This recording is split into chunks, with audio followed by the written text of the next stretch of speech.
محترم سامعین، السلام علیکم ورحمۃ اللہ وبرکاتہ۔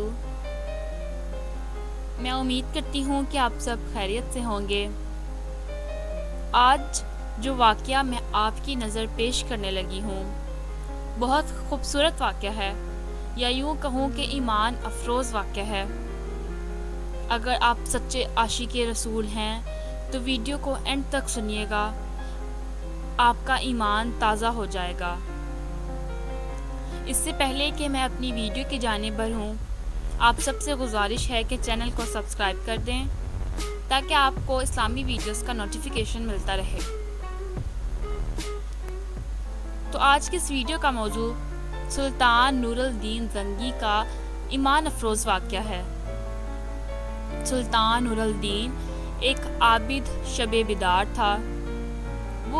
وہ ایک عظیم الشان سلطنت کا فرما روا ہونے کے باوجود ایسا مرد درویش تھا جس کی راتیں مسلح پر گزرتی تھیں اور دن میدان جہاد میں۔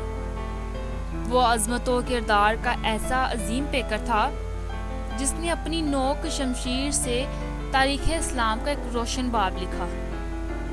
سلطان نور الدین زنگی رات کا بیشتر حصہ عبادت و مناجات میں گزارتا تھا۔ اس کا معمول تھا کہ نماز عشاء کے بعد بکثرت نوافل پڑھتا اور پھر رسول اکرم صلی اللہ علیہ وآلہ وسلم پر سینکڑوں مرتبہ درود بھیج کر تھوڑی دیر کے لیے بستر پر لیٹ جاتا۔ چند ساعتوں کے بعد پھر نماز تہجد کے لیے اٹھ کھڑا ہوتا اور صبح تک نہایت خشوع و خضوع کے ساتھ عبادت میں مشغول رہتا۔ 557 ہجری یعنی کہ 1162 عیسوی کی ایک شب وہ اراد و وظائف سے فارغ ہو کر بستر پر لیٹا تو خواب میں 3 بار رسول کریم صلی اللہ علیہ وآلہ وسلم کی زیارت ہوئی۔ بعض روایتوں میں ہے کہ سلطان نے متواتر 3 رات حضور کو خواب میں دیکھا۔ ہر مرتبہ 2 آدمیوں کی طرف اشارہ کرتے ہوئے حضور نے فرمایا، نور الدین یہ آدمی مجھے ستا رہے ہیں، ان کے شرکا استحصال کر۔ نور الدین یہ خواب دیکھ کر سخت مضطرب ہوا اور بار بار استغفار پڑھتا اور رو رو کر کہتا، میرے آقا و مولا کو میرے جیتے جی کوئی ستائے، یہ نہیں ہو سکتا۔ میری جان، مال، آل و اولاد سب آقائے مدنی پر نثار ہیں۔ خدا اس دن کے لیے نور الدین کو زندہ نہ رکھے کہ حضور غلام کو یاد فرمائیں اور وہ دمشق میں آرام سے بیٹھا رہے۔ سلطان نور الدین بے چین ہو گیا اور اسے یقین ہو گیا کہ مدینہ منورہ میں ضرور کوئی ایسا ناشدنی واقعہ ہوا ہے جس سے سرور کونین کی روح اقدس کو تکلیف پہنچی ہے۔ خواب سے بیدار ہوتے ہی اس نے 20 عیان دولت کو ساتھ لیا اور بہت سا خزانہ گھوڑوں پر لدوا کر مدینہ منورہ کی طرف روانہ ہو گیا۔ اہل دمشق سلطان کے یکا یک عازم سفر ہونے سے بہت حیران ہوئے، لیکن کسی کو معلوم نہ تھا کہ اصل بات کیا ہے۔ دمشق سے مدینہ منورہ پہنچنے میں عام طور پر 20-25 دن لگتے تھے، لیکن سلطان نے یہ فاصلہ نہایت تیز رفتاری کے ساتھ طے کیا اور 16ویں دن مدینہ منورہ جا پہنچا۔ اہل مدینہ اس کی اچانک آمد پر حیران رہ گئے۔ سلطان نے آتے ہی شہر میں آنے جانے کے دروازے بند کرا دیے، پھر منادی کرا دی کہ آج تمام اہل مدینہ اس کے ساتھ کھانا کھائیں۔ تمام اہل مدینہ نے نہایت خوشی سے سلطان کی دعوت قبول کی۔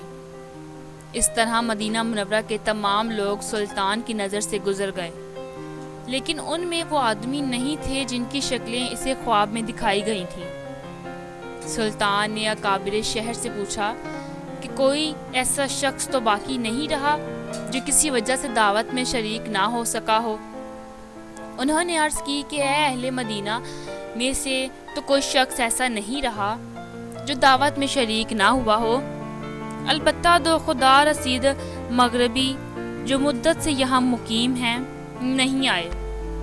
یہ دونوں بزرگ عبادت میں مشغول رہتے ہیں، اگر کچھ وقت بچتا ہے تو جنت البقیع میں لوگوں کو پانی پلاتے ہیں۔ اس کے سوا وہ کسی سے نہیں ملتے ملاتے۔ سلطان نے حکم دیا ان دونوں کو بھی ضرور یہاں لاؤ۔ جب وہ دونوں سلطان کے سامنے حاضر کیے گئے تو اس نے ایک نظر میں ہی پہچان لیا کہ یہ وہی دو آدمی ہیں جو اسے خواب میں دکھائے گئے تھے۔ انہیں دیکھ کر سلطان کا خون کھول اٹھا، لیکن تحقیق حال ضروری تھی کیونکہ ان کا لباس زاہدانہ اور شکل و صورت مومنوں کی تھی۔ سلطان نے ان دونوں سے پوچھا کہ تم دونوں یہاں کہاں رہتے ہو؟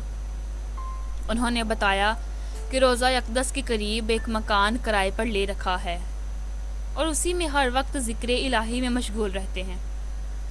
سلطان نے ان دونوں کو وہیں اپنے آدمیوں کی نگرانی میں چھوڑا اور خود اکابر شہر کے ہمراہ اس مکان میں جا پہنچا۔ یہ ایک چھوٹا سا مکان تھا جس میں نہایت مختصر سامان مکینوں کی زاہدانہ زندگی کی شہادت دے رہا تھا۔ اہل شہر ان دونوں کی تعریف میں رطب اللسان تھے اور بظاہر کوئی چیز قابل اعتراض نہیں نظر آتی تھی، لیکن سلطان کا دل مطمئن نہیں تھا۔ اس نے مکان کا فرش ٹھونک بجا کر دیکھنا شروع کیا۔ یکا یک سلطان کو ایک چٹائی کے نیچے فرش ہلتا ہوا محسوس ہوا۔ چٹائی ہٹا کر دیکھا تو ایک چوڑی سیل تھی، اسے سرکایا گیا تو ایک خوفناک انکشاف ہوا۔ یہ ایک سرنگ تھی جو روضہ اقدس کی طرف جاتی تھی۔ سلطان سارا معاملہ آنن فانن سمجھ گیا اور بے اختیار اس کے منہ سے صدق اللہ و صدق رسول اللہ نبی الکریم نکلا۔ سادہ مزاج اہل مدینہ بھی ان بھیڑ نما بھیڑیوں کی یہ حرکت دیکھ کر ششدر رہ گئے۔ سلطان اب قہر و جلال کی مجسم تصویر بن گیا اور اس نے دونوں ملعونوں کو پابائے زنجیر کر کے اپنے سامنے لانے کا حکم دیا۔ جب وہ سلطان کے سامنے پیش ہوئے تو اس نے ان سے نہایت غضبناک لہجے میں مخاطب ہو کر پوچھا، سچ سچ بتاؤ تم کون ہو اور اس ناپاک حرکت سے تمہارا کیا مقصد ہے؟ دونوں ملعونوں نے نہایت بے شرمی اور ڈھٹائی سے جواب دیا، اے بادشاہ ہم نصرانی ہیں۔ بعض روایتوں میں ہے کہ یہ دونوں یہودی تھے اور اپنی قوم کی طرف سے تمہارے پیغمبر کی لاش چرانے پر مامور ہوئے ہیں۔ ہمارے نزدیک اس سے بڑھ کر اور کوئی کار ثواب نہیں ہے، لیکن افسوس کہ عین اس وقت جب ہمارا کام بہت تھوڑا باقی رہ گیا تھا تم نے ہمیں گرفتار کر لیا۔ ایک روایت یہ بھی ہے کہ یہ سرنگ حضرت عمر کے جسد مبارک تک پہنچ چکی تھی، یہاں تک کہ ان کا ایک پاؤں ننگا ہو گیا تھا۔ سلطان کا پیمانہ صبر لبریز ہو گیا۔ اس نے تلوار کھینچ کر ان دونوں بدبختوں کی گردنیں اڑا دیں اور ان کی لاشیں بھڑکتی ہوئی آگ کے الاؤ میں ڈلوا دیں۔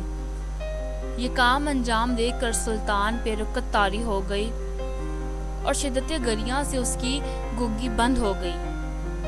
وہ مدینہ منورہ کی گلیوں میں روتا گھومتا اور کہتا تھا، زہ نصیب کی اس خدمت کے لیے حضور نے اس غلام کا انتخاب فرمایا۔ جب ذرا قرار آیا تو سلطان نے حکم دیا کہ روضہ نبوی کے گرد ایک گہری خندق کھود دی جائے اور اسے پگھلے ہوئے سیسے سے پاٹ دیا جائے۔ سلطان کے حکم کی تعمیل میں روضہ طہر کے چاروں طرف اتنی گہری خندق کھودی گئی کہ زمین سے پانی نکل آیا تھا۔ اس کے بعد اس میں سیسا بھر دیا گیا تاکہ زمانہ کی دستبرد سے ہر طرح محفوظ رہے۔ یہ سیسے کی دیوار روضہ اقدس کے گرد آج بھی موجود ہے اور انشاءاللہ اب تک قائم رہے گی۔ آج بھی اہل مدینہ سلطان نور الدین کا نام نہایت محبت اور احترام سے لیتے ہیں اور ان کا شمار ان نفوس قدسی میں کرتے ہیں جن پر سید البشر نے خود اعتماد کا اظہار فرمایا اور ان کے محب رسول ہونے کی تصدیق فرمائی۔ یہ رتبہ بلند ملا جس کو مل گیا، بہوالا نور الدین محمد زنگی استالب ہاشمی۔ اللہ کی محبت کی طرح اللہ کے نبی کی محبت بھی ایک عظیم دولت ہے۔ عشق رسالت جسے مل گیا وہ دنیا آخرت میں کامیاب ہو گیا۔ ہمیں بھی چاہیے کہ اپنے دل میں دنیا کی ہر چیز سے زیادہ اپنے اللہ اور اس کے رسول کی محبت رکھیں۔ میں امید کرتی ہوں کہ آج کا یہ واقعہ آپ کو بہت پسند آیا ہوگا۔ اپنے دوستوں کے ساتھ شیئر کریں، ویڈیو کو لائک کریں اور چینل کو سبسکرائب کر دیں۔ اپنی دعاؤں میں یاد رکھیں۔ اللہ حافظ۔